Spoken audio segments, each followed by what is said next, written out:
They don't want you here. That's what she said, right to my face, on Christmas Eve. I'm Eleanor Campbell, 63 years old.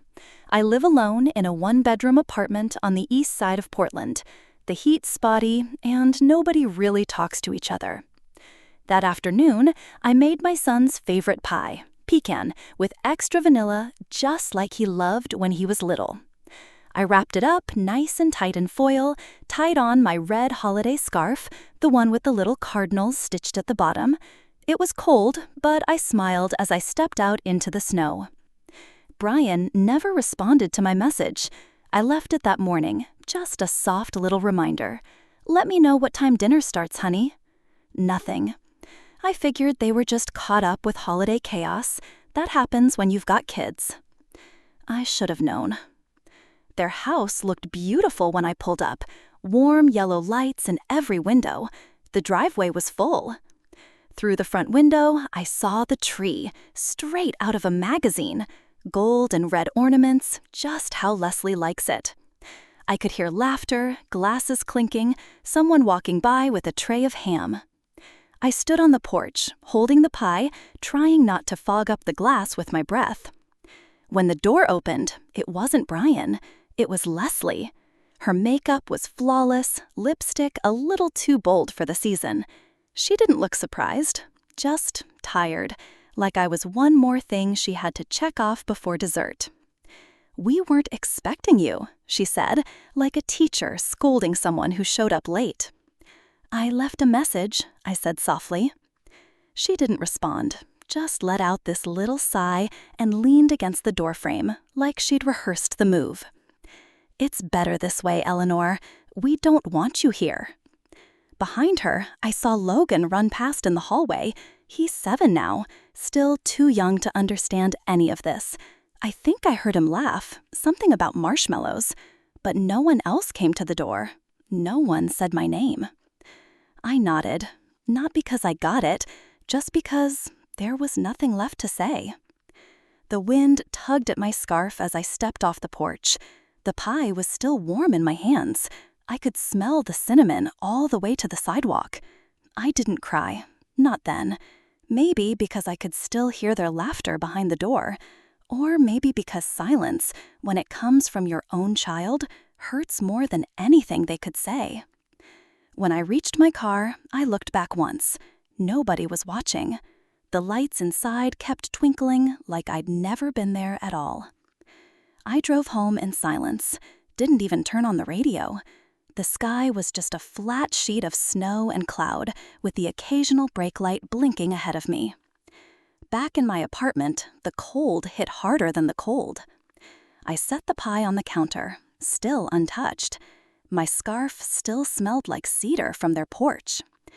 And that's how I learned I wasn't part of my son's life anymore. I sat down at the table, stared at the plate I'd set, just in case. What would you do if your only child erased you from the family table? Because that night, I wasn't anybody's guest. And deep down, I knew this wasn't just a mistake. I thought maybe there'd be some confusion, maybe even a little guilt. But what I saw in Leslie's eyes was relief. She didn't hesitate, just leaned against the doorframe like she'd been preparing for this. Arms crossed, her face calm, too calm, not surprised, not awkward, just ready. I was still holding the pie, pecan. It used to be my husband's favorite. I made it from scratch that morning, crust and all. The foil was fogged up now from the warmth inside. My fingers were aching from the cold, but I didn't move. That pie was the only thing keeping my hands from shaking. "Did I do something wrong?" I asked. My voice cracked right at the end. I hated that. I told myself I'd come here with grace, no expectations. But standing there, heart pounding under my lavender cardigan, I needed to hear something, anything. Leslie tilted her head a little. "It's not about wrong. It's about what's best for our family." Behind her, in the soft hallway light, I saw movement, Laughter, the clink of silverware, and then I saw Brian. He was by the kitchen, holding a glass of wine. He looked up. He saw me. I know he did. For just a second, our eyes met. I thought, no, I hoped he'd come over, say something, even just smile. But he didn't. He looked down, took a sip, then turned away. Leslie shifted a little, maybe because she felt me stiffen. "You tend to make things heavy, Eleanor. Tonight's supposed to feel light, for Logan." I looked past her and saw Logan chasing a balloon, laughing. That sound, it hit me like something breaking inside. He didn't even know I was there. "I understand," I whispered, even though I didn't. Because honestly, I didn't understand how we got here. Just 3 months ago, Brian hugged me after Sunday dinner and said, "You'll always have a seat at our table, Mom." He said it like it was nothing, like it was a fact. But now, I was just a shadow standing on the porch. I slowly stepped back down. The wind picked up. The branches above me rustled. Snow started to fall, light and dry, clinging to my sleeves. My shoes crunched against the gravel. No one called after me. The pie was warm against my chest, felt like I was hugging a wound. I didn't slam the gate, didn't look back. I just kept walking.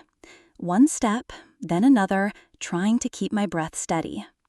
Somewhere behind me, I heard Logan laugh again, that joyful sound only little kids can make. He had no idea what had just happened out on that porch. And maybe that was a blessing. Inside, they'd sit down soon, pass plates around. My seat would stay empty, or maybe it'd be gone entirely. And Brian, he'd nod along to stories, sip his wine, and act like none of this ever happened. I didn't slam the door, but something inside me broke anyway. I was sitting in the back seat of a taxi with a pie on my lap and nowhere left to bring it. The driver didn't say much, just nodded when I gave him my address and bumped the heat up a little. The windows fogged over, softening the edges of the city as we pulled away from Bryan's street. Snow was dusting the windshield like powdered sugar, and the tires made that soft crunch as we turned through the slush. He didn't ask why I was carrying a pie, or why I was by myself, or why I kept staring out the window like I was trying to find something in it. But I caught his eyes in the rearview mirror for a moment. Not judgmental, just understanding. I pressed the foil dish a little closer to my coat. The warmth had faded, but I could still feel the echo of it against my chest. I didn't want to cry in the back of a cab. That kind of thing, feeling that exposed, I thought I'd grown past it. Outside, the holiday lights were glowing on porches and shop windows. People were heading home with wrapped gifts. A man carried a grocery bag while his kids skipped along beside him. For a second, I imagined they were going somewhere warm, somewhere they were wanted. My apartment was dim when I got in. I didn't bother turning on the main light, just dropped my keys in the bowl and placed the pie on the counter. I unwrapped it slowly, peeled the foil back like it deserved a moment. It looked perfect. Golden, glossy, pecans arranged in neat little spirals. And nowhere for it to go. The only decoration I had up was a small ceramic Christmas tree on the far shelf, chipped at the base, half the bulbs still lit. It gave off this soft green glow on the wall. I hadn't planned to be home this early. Honestly, I hadn't planned to be home alone at all. I sat on the couch with my coat still on, scarf still around my neck. My phone buzzed, a reminder from my grocery app. No messages, no missed calls, no apology. Last Christmas flashed in my mind. Logan and I were on the carpet building a wobbly Lego house. He called it Grandma's Castle. We laughed when it toppled over. He made me promise I'd come back the next year. That was the last time I was invited. I scrolled through my voicemails. My fingers felt colder than I realized. Then I found it. Brian's voice from more than a year ago. "You'll always have a place with us, Mom. Don't even knock. Just come in." I played it once, then again, then one more time. His voice sounded younger, lighter, It made my chest ache. I started to cry, but it wasn't loud, just quiet tears rolling down. And then, out of nowhere, I laughed. Not because anything was funny, but because of how certain he'd sounded. "Guess that changed," I whispered to the pie. It wasn't rage, not even grief. It was something else, recognition. The silence tonight wasn't random. It wasn't some mix-up they'd apologize for tomorrow. It was clear, clean, chosen. Leslie didn't stumble over her words. Brian didn't hesitate. They didn't forget me. They decided to leave me out. And for the first time in years, I wasn't waiting for an apology. I wasn't checking my phone hoping for a message saying, "We messed up, come back." I was just done knocking. And if you've ever found yourself standing outside a door you used to walk through like it was yours, I just want you to know you're not the only one. I'd really love to hear from you. Have you ever had a moment like that, when something shifted and no one told you why? If you're comfortable, leave me a comment. I read every one. And if this story feels familiar, like maybe it's brushing up against your own, stick around.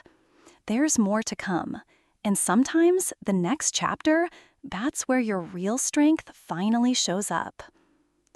3 days later, the snow had melted, but the silence hadn't. Rain had taken its place, tapping gently on my window like it was trying to say something kind. I was sitting at the kitchen table in my robe, hands wrapped around a mug of cold tea I had no plans to reheat. Half the holiday decorations were still scattered on the floor. Some were back in their boxes. Others just sat there, like I wasn't quite ready to let go, but knew I probably should. When the phone finally rang, I thought, maybe it was an apology. It wasn't. Brian's name popped up on the screen. For a split second, I stared at it, wondering if my phone was glitching, playing back some old message from last Christmas. But no, the screen said now. So I picked up. "Mom," he said. His voice was soft, like he wasn't sure where to start. "I didn't expect you to just show up." I felt my breath catch for a second, but I kept my voice steady. "That's what I've always done, Brian. I show up." He went quiet. I pictured him pacing in his office, running a hand through his hair like he used to when he was stuck on a math problem. "Leslie just didn't want it to feel uncomfortable for anyone," he finally said. "It wasn't uncomfortable until she made it that way," I told him. Then came another pause, longer this time. "We didn't mean to hurt you," he said, and I could hear it, like he wanted some kind of credit for feeling bad. "Then why didn't anyone call?" I asked. "Why didn't you come to the door?" He didn't answer right away. "I guess," he paused, "maybe we just needed space." I took a slow breath, not out of anger, not even sadness, just clarity. "You've had space," I said quietly. "What you needed was quiet." I don't think he got it. Or maybe he did, and just didn't want to face it. There's a difference between needing time and needing to silence someone who reminds you of who you used to be. I looked over at the counter. The pie was still sitting there, wrapped in foil, untouched. 3 days. I got up, walked to the freezer, and gently placed it inside. The cold air brushed my face, like it was reminding me, you can save something, even if you're not planning to come back for it. Brian said something else after that, something about New Year's, that maybe we could talk then. I didn't respond. "I'll let you go," he finally said. But the truth is, I already had. I hung up, no goodbye, and it felt clean. I didn't need revenge, I just needed proof, something to remind myself I wasn't imagining things. So I started digging, and the more I found, the louder the silence became. The snow had turned into a soft drizzle, tapping on the windows while I sat at my desk. A single lamp was on, casting a warm circle of light over the clutter. I'd pulled out an old photo album earlier, hoping it might bring some comfort. But the smiles in those pictures felt like they belonged to strangers now, so I grabbed my phone instead. I started scrolling. Birthdays, Easter, Mother's Day. I remembered every one. The gentle excuses, the last-minute reschedules, the messages that showed up late or didn't show up at all. I used to tell myself they were just busy. Life gets hectic. But when you lay everything out, patterns don't lie. And there it was, a voicemail from Leslie. It was from 6 months ago, right before a 4th of July dinner I didn't even know was happening. Her voice, sweet but clipped, said, "Let's just say the dinner's full. No need to confuse her." Confuse me? I played it again, twice, then a third time, and with each replay, I caught something new. Not just in the words, but in the tone. She wasn't nervous. She wasn't unsure. She was efficient, like it was already decided. Then there was one from Brian, last Christmas. "We'll keep things simple this year, okay?" No explanation, no warmth, just simple. I started taking screenshots. Every message, every timestamp, every kind omission. I made a folder on my computer and named it Holiday Edits. Something about that name felt quiet, but sharp. Then I printed them out. Yeah, printed. Not because I don't trust the cloud. I just needed to hold the truth in my hands. Ink doesn't gaslight you. I sent Brian a text. "Just so you know, I remember everything, and I kept receipts." No reply, not right away. But then Marcia messaged me. Just 3 words. "You always deserved better, Elle." I stared at that message on my glowing screen in the dim light and felt something shift. Not comfort, not yet, but direction. I opened the file folder and looked at the stack of printed messages. Each page was a moment I'd let pass by without questioning. A year ago, Leslie's voicemail would have made me cry. But tonight, I didn't. I played it again, slowly, not because I wanted to feel it again, but because I wanted to hear it the way a stranger might. Every word, every little pause. There was nothing accidental about it. This wasn't a misunderstanding. It was a pattern, a quiet erasure. They erased me in whispers, but I still have the echo. New Year's Eve. No party, no call, not even one of those silly forwarded jokes from Brian. Still, I lit a candle. Not for them, for the girl I used to be, before I let myself be made small. The apartment was quiet, except for the occasional crackle of the candle flame on the windowsill and the soft pop of fireworks echoing in the distance. I didn't turn on the TV. No countdowns, no confetti, just the calm, steady rhythm of solitude. Warm, unafraid. I made rosemary chicken, just for me. I didn't ask what anyone else might have wanted, didn't try to make it big enough for a crowd. I cooked it how I liked it, extra garlic, crispy skin, lemon tucked underneath. The smell filled the kitchen and wrapped around me like Tom's old sweater. Funny thing, Tom's been gone nearly 6 years now, and yet his voice still has a place in the room. He used to say, "Presence is a gift, so is absence."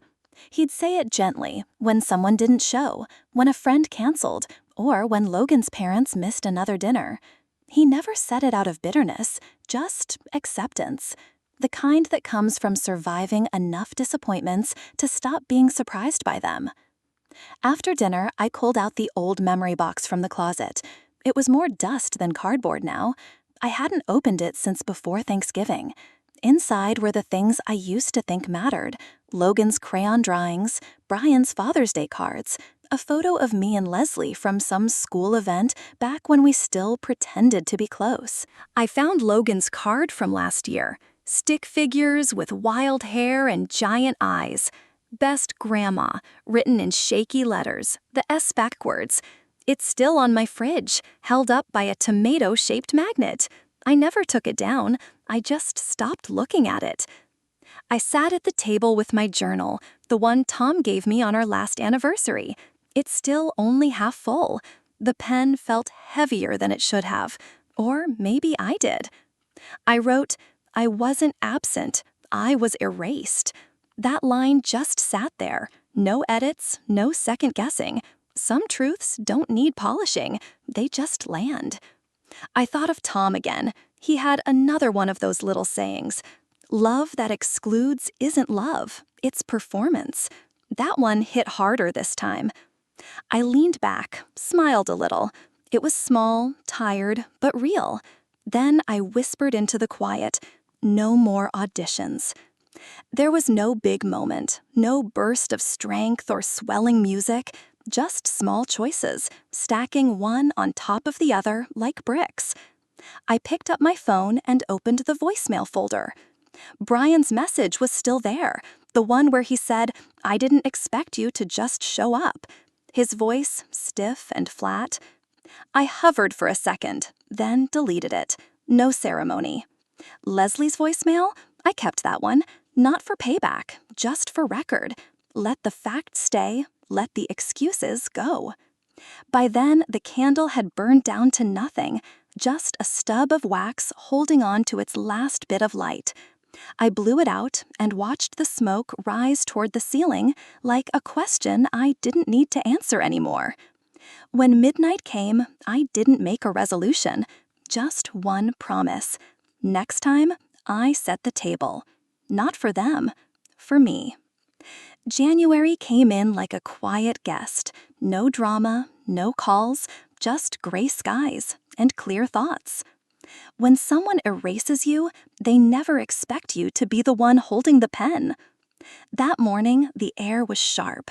Portland's sky hung low, so cloudy that even the streetlights stayed on longer than they should. I pulled my gray coat tight around me as I stepped out of the cab and looked up at the curved concrete front of City Hall. I wasn't angry, not anymore. Anger burns hot, then leaves you cold. But clarity stays warm. It settles in. Monica Tran met me with her usual soft voice and firm handshake. Her office smelled faintly of peppermint tea and printer paper. We'd worked together years ago when Tom and I first drafted our will. She was the one who gently reminded us to think through all the what-ifs, even the ones we didn't want to picture. "I'd like to make some updates," I told her as I sat down, "to the will and my medical directive."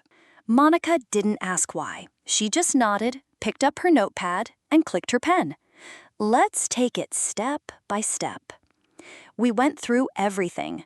I asked her to remove Brian as the sole executor of my estate.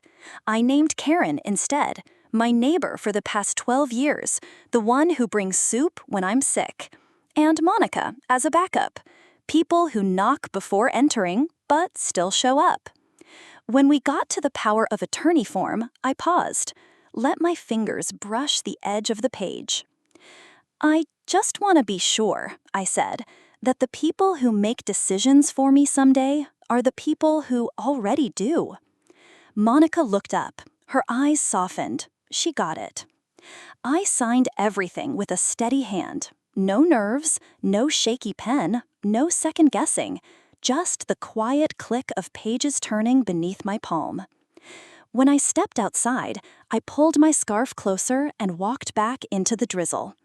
Buses hissed by, people rushed past, earbuds in, coffee cups in hand, no one noticing that a woman in her 60s had just quietly rearranged her entire future.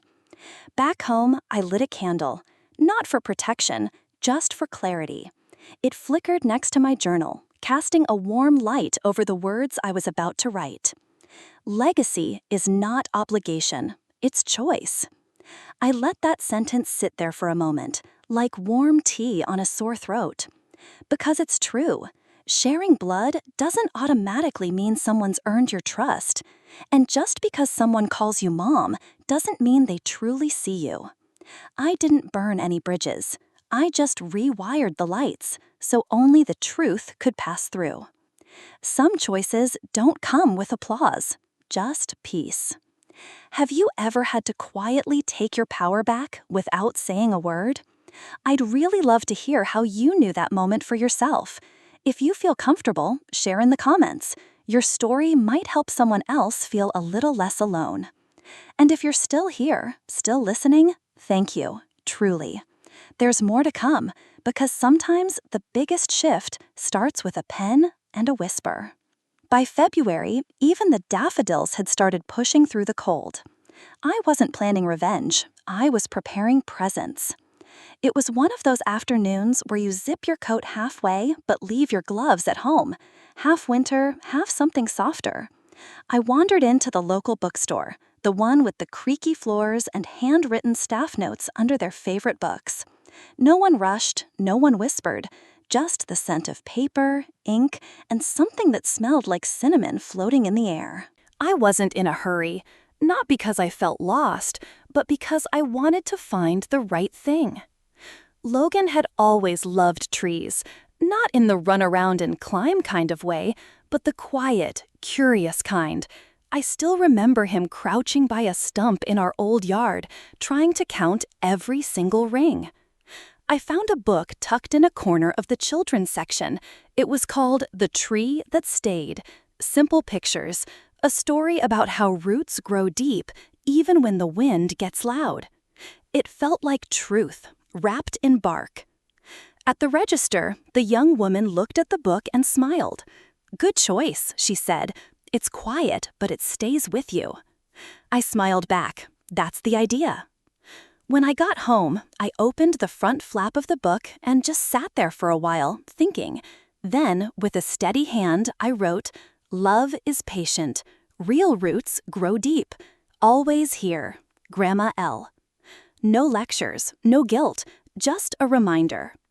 I slid the book into a padded envelope, sealed it, and printed a return label that simply said, Grandma L. No apartment number, no message for Leslie. Just enough to be known, not enough to argue with. That evening, I walked to the community garden. It was still too early for much, but I had some basil seeds and a few for lettuce tucked into my coat pocket. The ground was stubborn, but not frozen. I knelt down in the same little corner plot I've had for years and worked slowly, clearing out dead stems from last fall, loosening the soil with the old trowel Tom once etched my initials into with his pocket knife. I planted each seed with care, pressing them gently into the earth, and as I covered them, I whispered, "Things grow in quiet, too." I didn't expect Logan to write back. I didn't expect anything, really, just the quiet feeling that comes when you choose love instead of reaction, connection instead of confrontation. There's a certain kind of power in doing what feels right, even if no one's watching, especially when no one's watching. The next morning, I saw the mailbox flag drop as the postman picked up the envelope, just a small red arm folding inward, but to me, it felt like a thread, soft, steady, reaching across the miles. I didn't send demands, just reminders of who I've always been. March arrived with an unexpected thaw, outside and in my mailbox. There was a drawing, Logan's handwriting, a crooked heart, and 3 words, "I miss you." I found it tucked inside a plain white envelope, right between a catalog and my utility bill. No return address, just my name, written in that uneven way kids write when they're still figuring out how letters work. I sat down on the entry bench, heart pounding like I'd just run a mile, but I hadn't moved an inch. I opened it carefully, like it might fall apart in my hands. It was a drawing of my little house, the roof slanted, windows too high, a bird sitting on the chimney, and above it all, a big heart, the kind only children draw, where the lines loop and double back. Underneath, in green crayon, 3 simple words, spread out like he wanted to make space for every one of them. I miss you.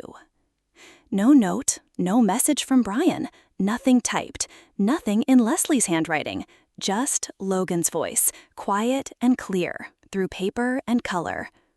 I cried. Not loud, just that kind of quiet cry where your chest shakes but no sound comes out. I held the drawing with both hands, trying not to wrinkle it. It felt sacred. Kids know what love feels like, even when no one tells them.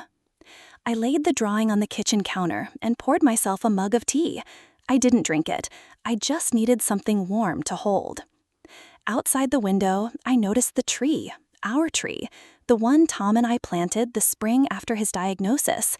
It hadn't really bloomed since he passed, but today, little white buds were pushing through, like it had remembered something worth growing for. I called Marcia. She picked up on the second ring.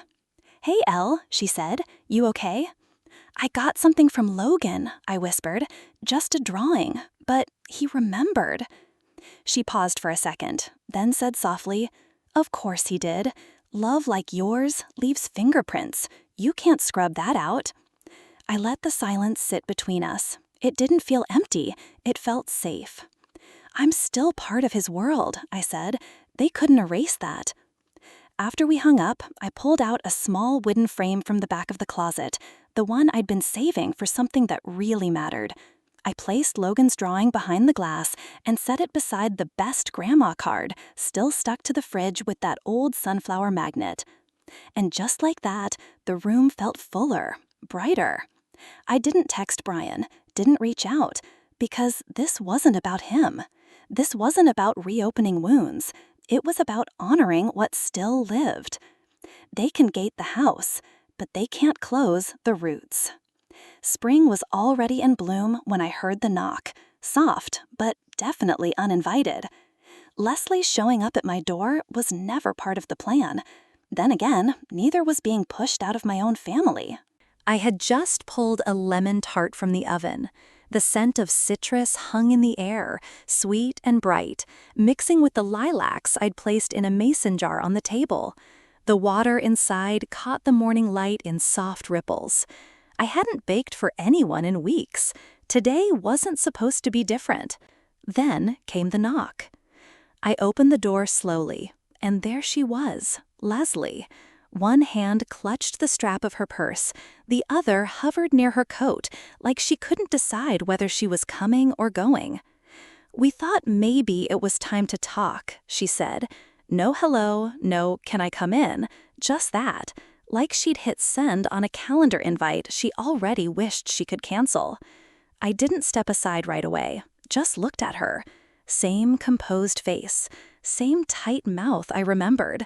The one that always tensed when Logan hugged me a little too long or I gave unsolicited advice about adding basil to tomato sauce. Still, I opened the door. Not for her. "Tea?" I asked. She nodded. "Sure."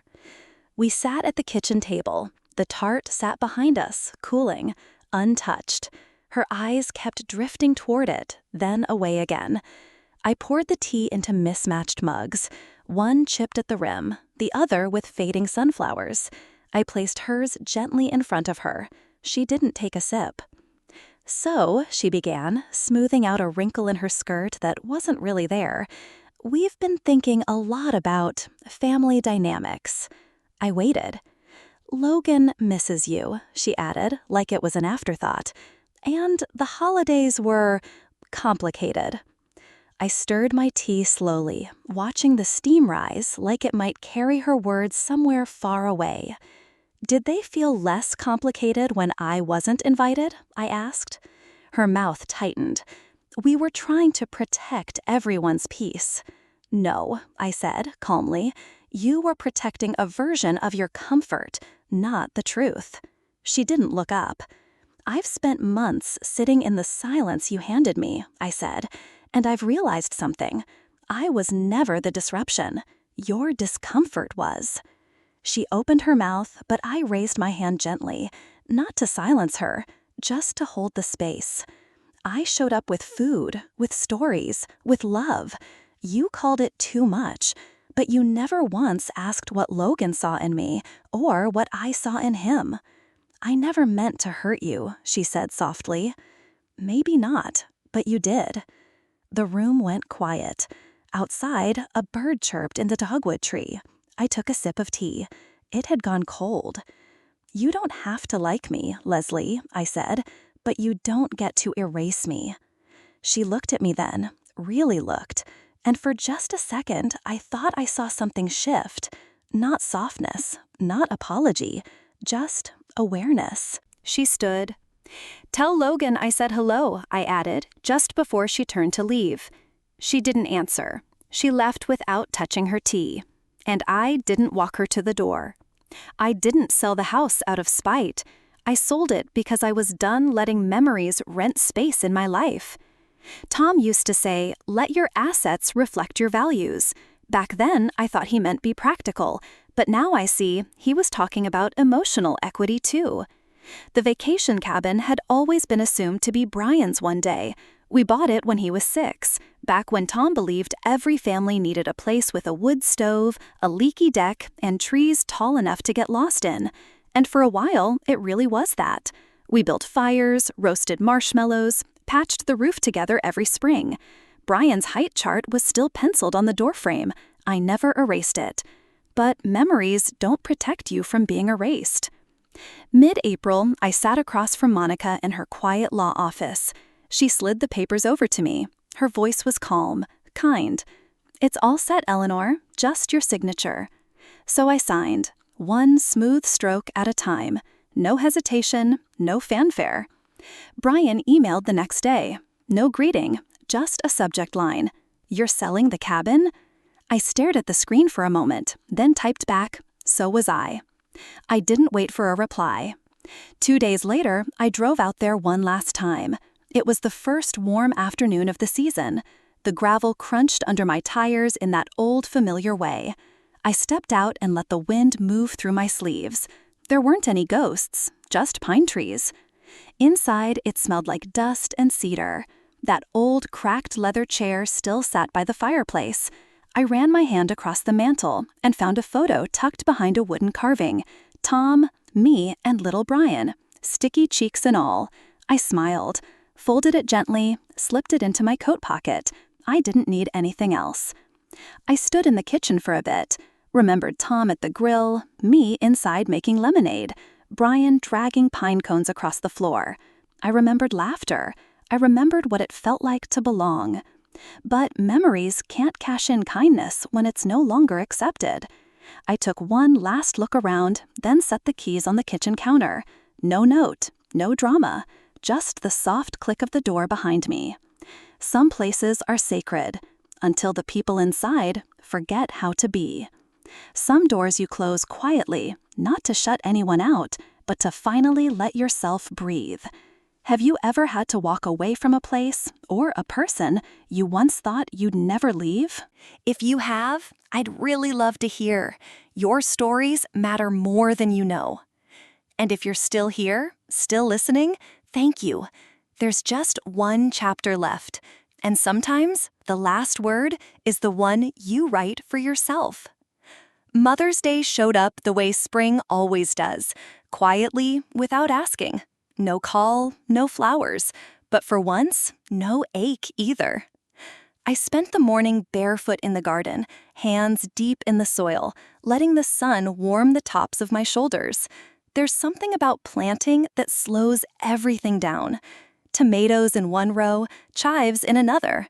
I moved slowly, humming to myself, letting the day unfold with no expectations. Years ago, I would have checked my phone, held out hope, told myself they were just busy. This time, I didn't even look at it. I already knew. Tom used to say, "You can't make people come home. You can only make yours worth returning to." He said it once while hanging wind chimes by the front door. I remember thinking it sounded like something from a book. Turns out, it was just true. Around midday, Marcia showed up with a little potted lavender and 2 to-go cups of tea. "To the most rooted woman I know," she said, setting them down next to my folding chair. I smiled and brushed the dirt off my hands, leaving streaks on the cup. It felt right. We sat there in the garden, sipping slow, watching a couple of kids chase a butterfly near the rosemary. I turned to her and said, "You know, this is what family feels like." She didn't say much, just nodded, like she knew not to crowd the moment with too many words. Later, after she left, I went back inside and pulled out Logan's old card from the drawer. "Best Grandma," written in green crayon. two stick figures holding hands. I didn't read it for long, just long enough to feel thankful it existed. Then I did something I'd been thinking about for weeks. I took a blank card from my stationery box, the one with the tiny robins, and wrote, "To Logan, you are loved, no matter what house you're in. Love, Grandma L." That was it. No guilt, no instruction, just love. I folded it gently, tucked it inside a copy of The Giving Tree, and walked down the block to the little free library near the old church. The door creaked open. I slid the book inside, between a worn-out mystery and a children's atlas. Then I closed it. Maybe one day he'll find it. Maybe he won't. But either way, the truth is planted. Some love doesn't show up in bouquets or phone calls. Sometimes it shows up quietly, in the soil under your nails, or in the note you write without expecting a reply. I've learned that family isn't just about who shares your name. It's about who shows up when things are quiet. And sometimes the deepest peace comes when you stop waiting at the door and start planting your own. If any part of my story reminded you of yours, I'd love to hear it. Even if it's just a word or a memory, leave a comment. And if you're ready for what comes next, stay with me. Because in the next chapter, my son threw coffee in my face and said, "You either pay or get out." Let's just say the credit card wasn't the only thing I took back.